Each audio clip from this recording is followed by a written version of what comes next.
E a chamada do Senhor nos vem na palavra de Deus. E o texto de hoje, profeta Malaquias, capítulo 4, versos de 1 a 6. O finalzinho do Antigo Testamento. Se você me flagrar numa livraria, você vai ver que a primeira coisa que eu faço é eu ler a conclusão de um livro. E depois leio a introdução dele. Se eu gostar das duas coisas, eu compro o livro. Porque os bons autores, eles começam a escrever pelo fim.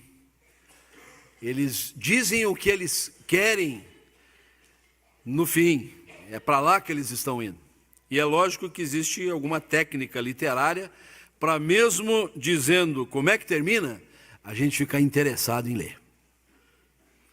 Mas eles têm um alvo, eles têm um foco, eles têm um objetivo. Até mesmo os ficcionistas.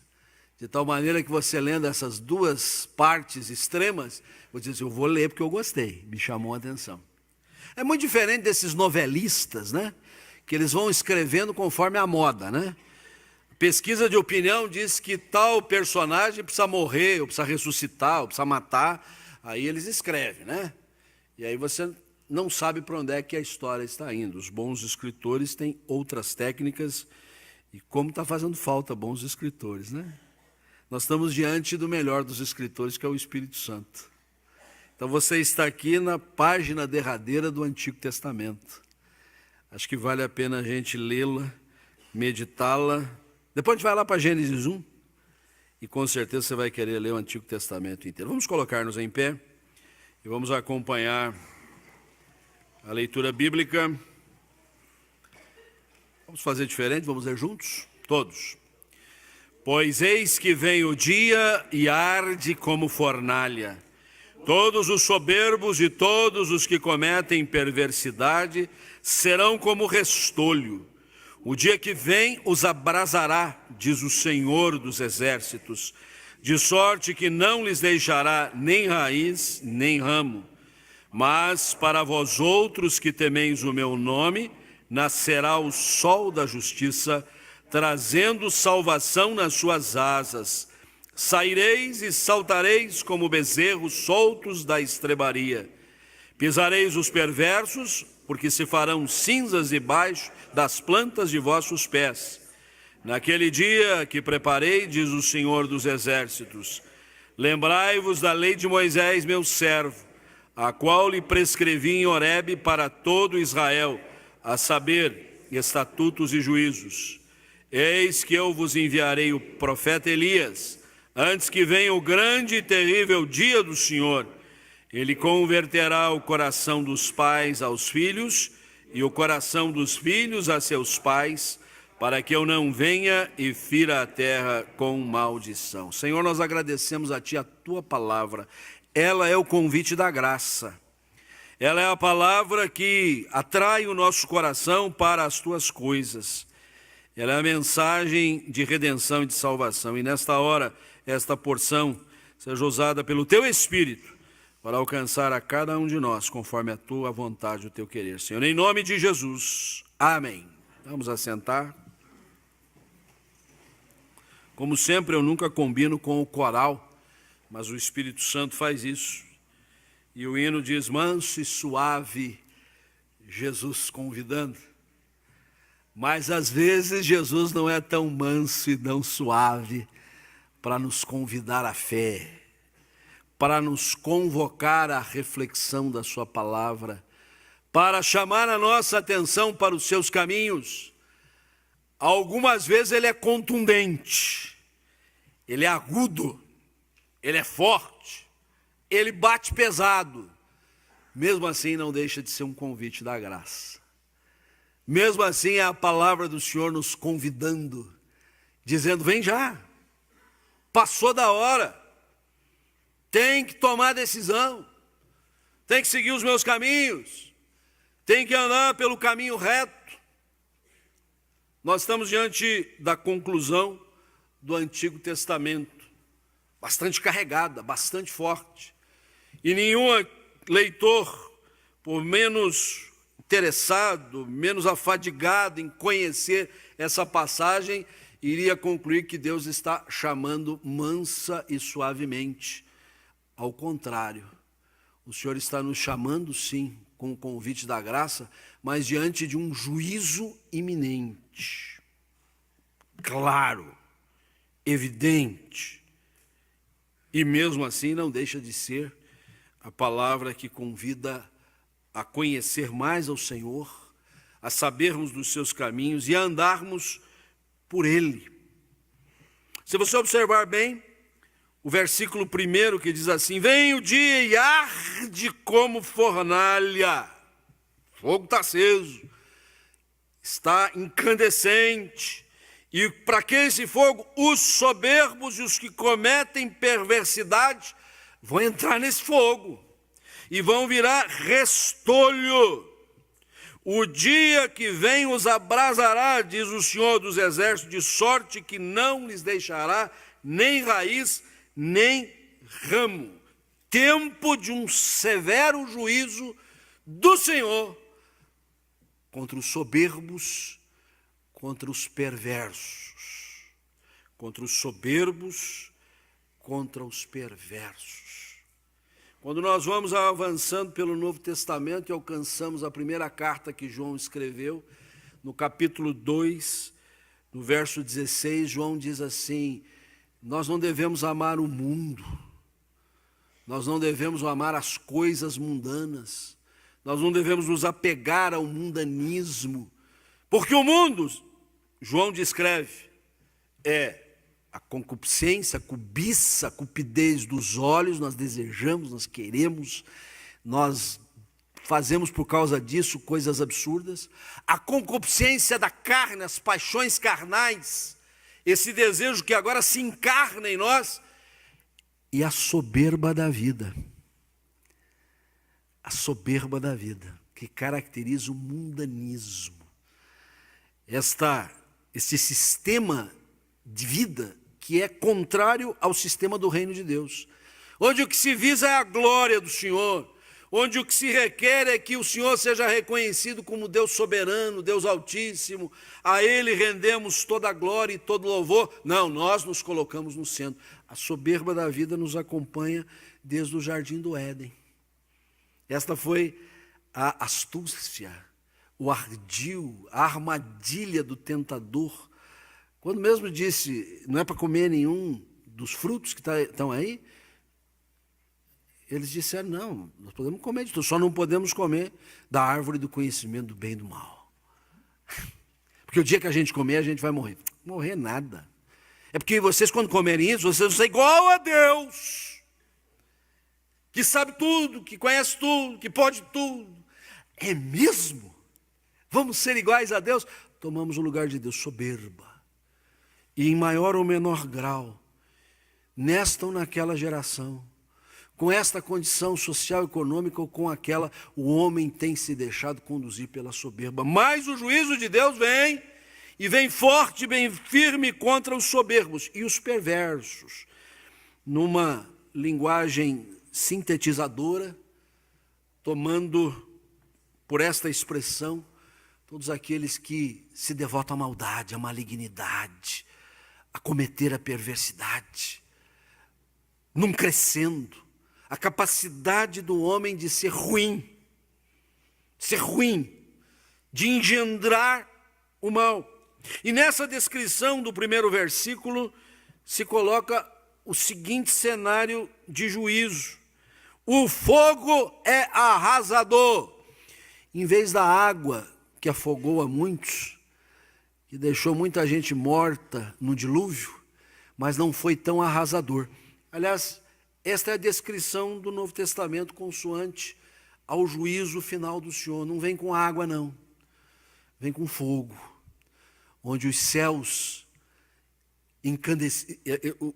incandescentes serão abrasados, os elementos incandescentes vão abrasar tudo que existe. Nesse contraste em relação a um juízo anterior dado no dilúvio. No entanto, ao mesmo tempo em que o versículo 1 nos coloca diante de um juízo iminente, pode acontecer a qualquer hora. A expressão dia é muito interessante porque, às vezes, quando nós nos afadigamos na questão escatológica, a gente fica procurando, que dia será? Pegamos o calendário, alguns começam a fazer conta, esquecem-se, inclusive, da palavra que Jesus deixou muito clara, diz assim, o dia e a hora ninguém sabe. Isso pertence ao Pai. Jesus até está se isentando de responsabilidade a respeito disso. Mas a ideia de dia é qualquer dia, qualquer hora. Pode ser já, pode ser daqui a pouquinho. E a gente nem vai se dar conta. Então, isso é que está em curso. Mas, ao mesmo tempo em que esse juízo iminente vem, o versículo 2 nos abre um outro cenário. Ao mesmo tempo em que este juízo vem, é tempo, é ocasião para a salvação. A salvação. Versículo 2, mas para vós outros, que temeis o meu nome, nascerá o sol da justiça, trazendo salvação nas suas asas. Saireis e saltareis como bezerros soltos na estrebaria. É tempo de juízo, juízo que pode acontecer a qualquer momento. Soberbos e perversos tomem tenência, mas é também oportunidade de redenção, de salvação, onde agora também um contraste se estabelece.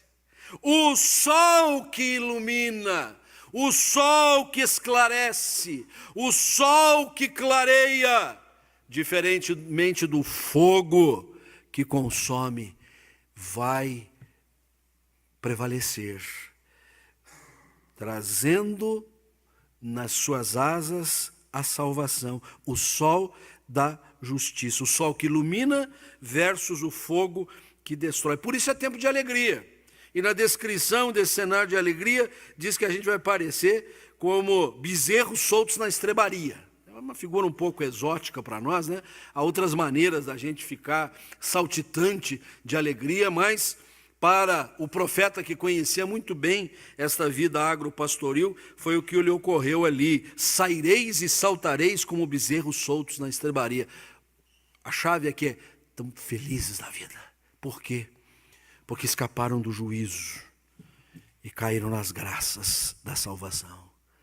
Não estão mais sob a iminência de um juízo arrasador, abrasador, mas sob os braços de uma redenção que conforta ao seu coração. Por fim, e ainda à guisa de introdução, é tempo de um severo juízo, é tempo oportuno para a salvação, e é tempo de fazer perceber que a justiça prevalece contra a perversidade. Versículo 3, pisareis os perversos, por quê? Porque eles se farão cinzas debaixo das plantas dos vossos pés. E aí é importante considerar, porque no capítulo 3, há uma questão muito interessante, na mesma página que nós estamos, aquela coluna anterior, se você tiver um exemplar da Bíblia com a minha. Versículo 13, Malaquias 3:13. As vossas palavras foram duras para mim, diz o Senhor, mas vós dizeis que temos falado contra ti. E aí o Senhor diz, vós dizeis, inútil é servir a Deus, que nos aproveitou termos cuidado em guardar os seus preceitos, em andar de luto diante do Senhor dos Exércitos. Continua. Ora, pois, nós reputamos por felizes os soberbos, os que cometem impiedade, prosperam, eles tentam ao Senhor e escapam. Então os que temiam ao Senhor falavam uns aos outros, o Senhor atentava e ouvia. Havia um memorial escrito diante dele para os que temem ao Senhor e para os que se lembram do seu nome. Eles serão para mim particular tesouro naquele dia que preparei, diz o Senhor dos Exércitos. Poupá-los-ei como um homem poupa seu filho que o serve. Finalmente, verso 18. Então vereis outra vez a diferença entre o justo e o perverso, entre o que serve a Deus e o que não serve. Nós temos vivido dias em que estas coisas se misturam, em que a gente não vê diferença nenhuma. Não é a credencial eclesiástica que nos distingue, não é desfraldarmos esta bandeira doutrinária ou aquela, não é porque somos reconhecidos na nossa coletividade, na nossa sociedade, como pessoas de conduta ilibada ou não. Mas diante desse cenário, em que há um juízo iminente, mas que há uma oportunidade de salvação, nós veremos novamente a justiça prevalecendo contra toda a perversidade. Diante deste cenário, o Antigo Testamento termina dizendo: é bom a gente estar preparado, é bom a gente estar prevenido, é bom a gente se cuidar. E de tal maneira nós devemos nos cuidar que eu queria trazer à guisa de aplicação para os nossos corações 3 cuidados que não podem faltar para nós, para que a gente saiba direitinho de que lugar a gente está. A primeira coisa, perante o juízo, precisamos verificar o nosso temor a Deus.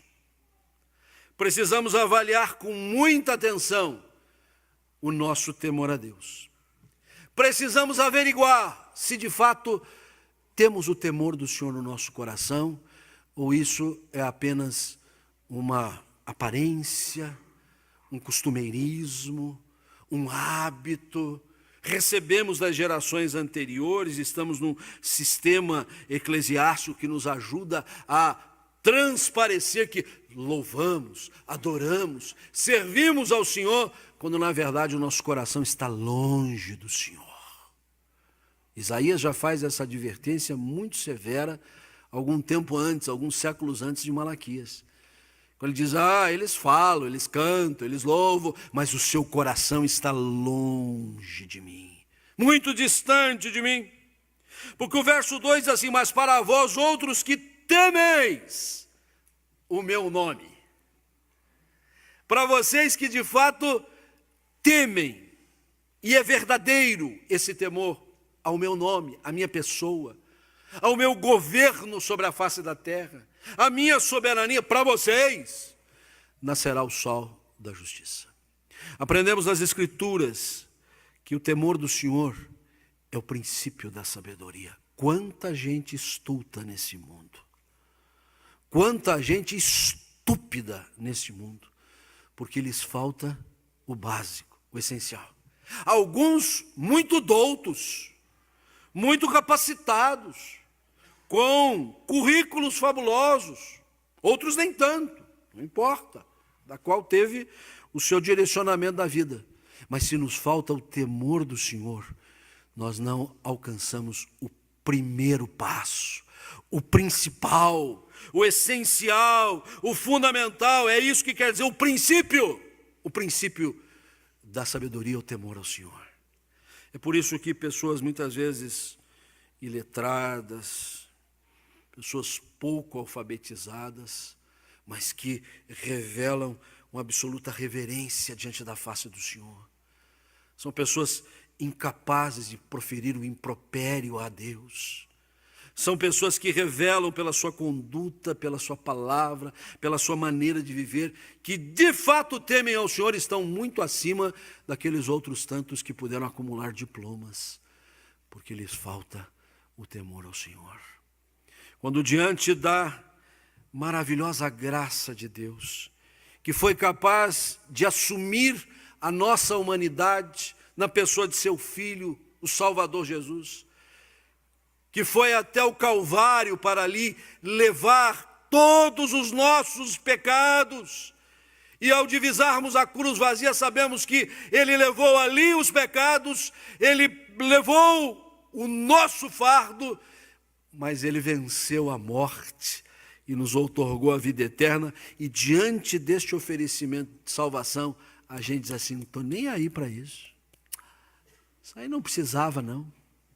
Eu me salvo a mim mesmo. Eu estou me esforçando, eu estou me dedicando, estou fazendo o melhor possível. Senhor, eu estou vindo até na igreja já. Aliás, já me matriculei na escola dominical. Acho que vou até fazer um curso de teologia. Você não está temendo ao Senhor. Você está procurando autossalvação e não a salvação que vem como o sol da justiça sobre a sua vida. Isso é falta de temor ao Senhor. Um temor que o alcança nesta condição de pecador arrependido, que é elevado agora pela graça do Senhor e que lhe dá uma nova perspectiva de vida.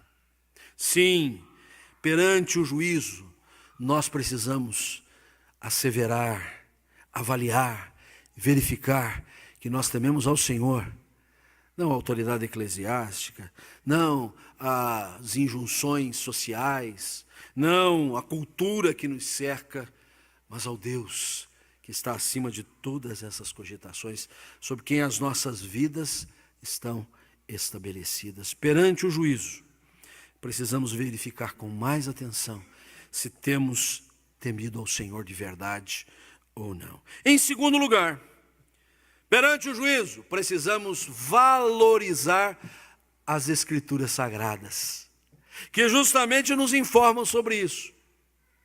Só a variedade de versículos aqui que eu já mencionei, além do texto que estamos meditando, do Antigo e do Novo Testamento.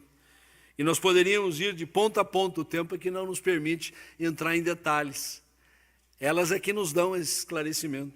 Por que é que eu estou dizendo isso? Porque no versículo 4, no preparo para esse juízo iminente, Malaquias diz assim: lembrai-vos da lei de Moisés, meu servo, a qual prescrevi em Horebe, para todo Israel, a saber, estatutos e juízos. De uma forma mais sintética, de uma forma mais contida, em outras palavras, o profeta está dizendo: lembrai-vos das Escrituras.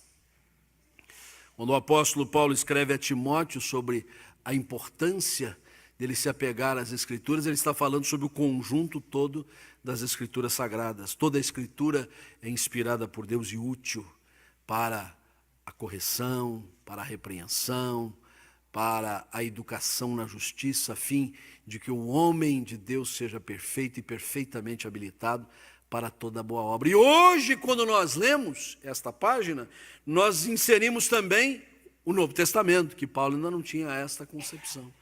A palavra tem a sua revelação progressiva. Então, de maneira muito abreviada, Malaquias está dizendo: lembrem-se dos ensinos das Escrituras. Esse lembrar não é um lembrar, eu sei, está lá, eu sei. Acho que até se o pastor mencionar um texto, eu abro com rapidez. Lembrar é meditar. Lembrar é estudar. Lembrar é voltar a este livro santo que traz embasamento para a nossa fé. E por que é que eu insisto nisso? Porque nós estamos vivendo dias em que o grande objetivo do maligno é fazer-nos descrer que nós temos aqui a palavra de Deus. Eu cada vez me convenço mais disso, diante do cenário em redor, diante daquilo que nos vem por vários segmentos da sociedade. Esse projeto iniciou-se em fins do século XIX, que inclusive culminou com uma filosofia tornada depois teologia, que tinha o sugestivo nome de morte de Deus. Teologia da morte de Deus. Não é que seja possível matar Deus, mas torná-lo dispensável. Torná-lo um ser que não faz diferença, se ele existe ou não existe, não vai fazer diferença. Mas depois de um século XX atribulado, um século XX que sediou duas grandes guerras mundiais, em que se imaginava que o progresso do homem ia superar todas as ideias a respeito de divindade, trouxe ao final desse mesmo século uma consciência de que nós não somos nada, nós somos frágeis, nós precisamos buscar alguma coisa espiritual, alguma coisa que vá além de nós mesmos. E o século XX, que começa sob a égide da morte de Deus, termina com a busca das coisas espirituais, mas não necessariamente da palavra de Deus. Não se iludam. Religiões estão abarrotadas, templos estão cheios, mas as pessoas não estão interessadas propriamente em conhecer as Escrituras Sagradas e saber que elas são a palavra de Deus, que aqui está o alimento das nossas almas, que aqui está a segurança da nossa redenção. Ao contrário, em parte, tentando pensar aqui e ali coisas que a gente pode dizer, não, isso aqui não é importante, isso aqui não tem valor, isso aqui é exagero. E de outra parte, alguns assim, nada presta. Quando nós assumimos pela nossa profissão de fé de que estas são as Sagradas Escrituras, que nós cremos que esta é a palavra de Deus, e nós cremos nela por inteiro, de ponta a ponta. que ela é inspirada pelo Espírito Santo e que ela é o norteamento do nosso viver. É por isso que diante de um juízo iminente, nós não podemos seguir esse curso do mundo. Ao contrário, seguindo a oportunidade da salvação, nós de um lado verificamos o nosso temor ao Senhor. Temos crido na sua obra de redenção. De outro, estamos embasados nas Escrituras Sagradas. Lembramos-nos sim da lei de Moisés e todas as suas consequências nos livros históricos, nos livros proféticos, nos livros poéticos, nos santos evangelhos, na história da igreja retratada em Atos, nas muitas epístolas que os apóstolos nos legaram, até o derradeiro livro profético do Apocalipse.